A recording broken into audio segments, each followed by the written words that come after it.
नमस्कार दोस्तों, भारत एक सोच देख रहे हैं आप। दोस्तों, आज जो सदन में हुआ वो नहीं होना चाहिए था। आज से ठीक 22 साल पहले भी संसद में हमला हुआ था, संसद पर हमला हुआ था और उसके बाद 22 साल बाद आज एक बार फिर से संसद में जो देखने को मिला वो वाकई कई सवाल खड़े करता है। दोस्तों, सबसे पहले ये तस्वीर देखिए। ये जो तस्वीर आप देख पा रहे हैं ये सदन के अंदर की तस्वीर है।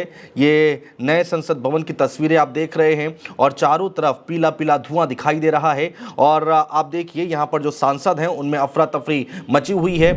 एक शख्स जो कि दर्शक दीर्घा से उठकर 20 सांसदों के आता है और सीटों पर, कुर्सियों पर चलने लगता है, उछलने लगता है, कूदने लगता है। और आपको बता दें कि उस दौरान उसको पकड़ने की जब कोशिश की गई तो उसने कहा कि मेरे पास मत आओ, मुझे मत पकड़ो। सांसदों को डर लग गया। इसको लेकर कई सवाल खड़े हो रहे हैं। राहुल गांधी भी इस तस्वीर में आपको दिखाई दे रहे होंगे जो कि उस वक्त सदन में मौजूद थे। तो जैसे ही ये तस्वीर सामने आई उसके बाद कई सवाल खड़े हो रहे हैं। दरअसल संसद के अंदर भी कलर बम को वहां पर जलाया गया और उसके बाद संसद के बाहर सड़क पर भी एक महिला और एक पुरुष ने यहाँ पर स्मोक का बम का इस्तेमाल किया है। तो ये कलर बम जो है, ये देखिए, ये जो आप देख रहे हैं इस पे लिखा हुआ है, पीले कलर का ये कलर बम है जिस पे क्रिएटिव लिखा हुआ है और लिखा है कलर स्मोक। तो कलर स्मोक यानी कि इसको जब जलाते हैं तो उसके बाद इसमें से एक स्मोक निकलता है, धुआं सा निकलता है जो कि अलग रंग का होता है। अलग अलग रंग के ये आते हैं। और यहाँ पर ये जो छात्र आए थे, जो कि बताया जा रहा है कि ये छात्र हैं, वो उन लोगों ने पीले रंग का इस्तेमाल किया है और संसद के बाहर एक लाल रंग का भी स्मोक का इस्तेमाल किया गया है। इसके बाद एक जूता देखिए, जूता ये सामने आया है और कहा यह जा रहा है कि इसी जूते में स्मोक का जो बम है उसको कलर स्मोक है उसको यहाँ पर इस जूते में छुपा कर लाया गया था। इस जूते को देखिए आप, इसके जूते के सोल निकले हुए हैं। ये जूता जो है इसके अंदर इस कलर स्मोक को लाया गया था। तो अब सवाल उठता है दोस्तों कि इस कलर स्मोक को यहाँ पर अंदर कैसे लाया जा सका, जूते में छुपा के इतना बड़ा कलर स्मोक कैसे लाया जा सका। और अगर कोई भी छात्र जब संसद के अंदर स्मोक कलर को ला सकता है, इतना बड़ा स्मोक कलर छुपा कर ला सकता है, तो कोई और इसके अंदर कैसे नहीं आ सकता, संसद के अंदर कैसे नहीं पहुंच सकता, संसद भवन के अंदर कैसे नहीं जा सकता।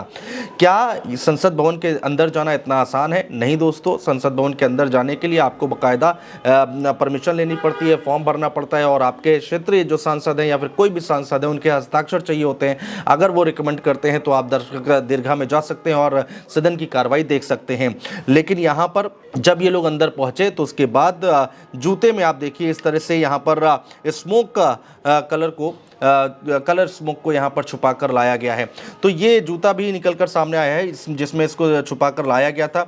इसके साथ ही साथ दोस्तों देखिए, ये जो लोग हैं ना, इनको ये बताए जा रहे हैं कि ये छात्र हैं और इन्होंने, ये जो महिला बाहर से, संसद के बाहर से जो पकड़ी गई हैं, उनका वो सिविल सर्विस की तैयारी कर रही है और नेता बनना चाहती है। संसद के बाहर पकड़ी गई नीलम, इनका नाम है नीलम, जो कि नेता बनना चाहती है और सिविल सर्विसेज की तैयारी कर रही है। तो नीलम कौन है, जल्दी से वो भी हम आपको बताते हैं। इनकी उम्र 42 साल बताई जा रही है और हरियाणा के जिंद के गांव घसों की रहने वाली है नीलम। और फिलहाल हिसार के रेड स्क्वायर मार्केट के पीछे स्थित पीजी में रहती है और यहाँ रहकर हरियाणा सिविल सेवा परीक्षा की तैयारी कर रही हैं। तो ये नीलम है जिनके बारे में हम आपको बता रहे हैं। और ये कहा जा रहा है, इन्होंने जब नीलम जो है जब वो बाहर पकड़ी गई उसके बाद उन्होंने नारे लगाए। नीलम ने नारे लगाए। क्या कहा?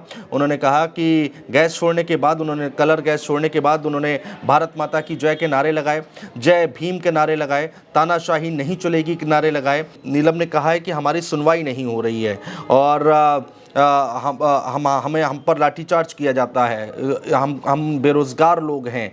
और इन तमाम मुद्दों को उठाया मीडिया के सामने। ये तमाम बातें नीलम की तरफ से कही गई हैं कि सुनवाई नहीं होती है, हमको सुना नहीं जा रहा है, सड़कों पर हम पर लाठीचार्ज किया जाता है, मणिपुर में महिलाओं पर अत्याचार बंद करो, ये तमाम बातें कही गई हैं। तो दोस्तों देखिए, अपनी बात पहुंचाने का ये तरीका गलत है, सरासर गलत है। इसका कोई भी कतई सपोर्ट नहीं कर सकता है, समर्थन नहीं कर सकता है। जो गलत है सो गलत है। लेकिन अगर ये इनके पीछे ये जो इन्होंने किया है, इसके पीछे की अगर वजह यही है तो ये अपने आप में बड़े सवाल खड़े करती है दोस्तों, क्योंकि अब यहाँ पर सरकार को जागने की ज़रूरत है। अगर देश का युवा, देश का यूथ इतना फ्रस्ट्रेशन में है और अगर वो ये कदम उठा रहा है कि उसकी आवाज़ सुनी जाए और उसके लिए उसने ये तरीका अपनाया है, तो ये सरकार के लिए भी एक घंटी के तौर पर देखा जा सकता है। सरकार को भी सोचने की ज़रूरत है कि आखिर ये जो छात्र हैं वो कह क्या रहे हैं। एक बार फिर हम ये कहते हैं कि ये तरीका जो है वो बिल्कुल गलत है, ये ऐसा नहीं करना चाहिए, ये इससे गलत मैसेज जाता है।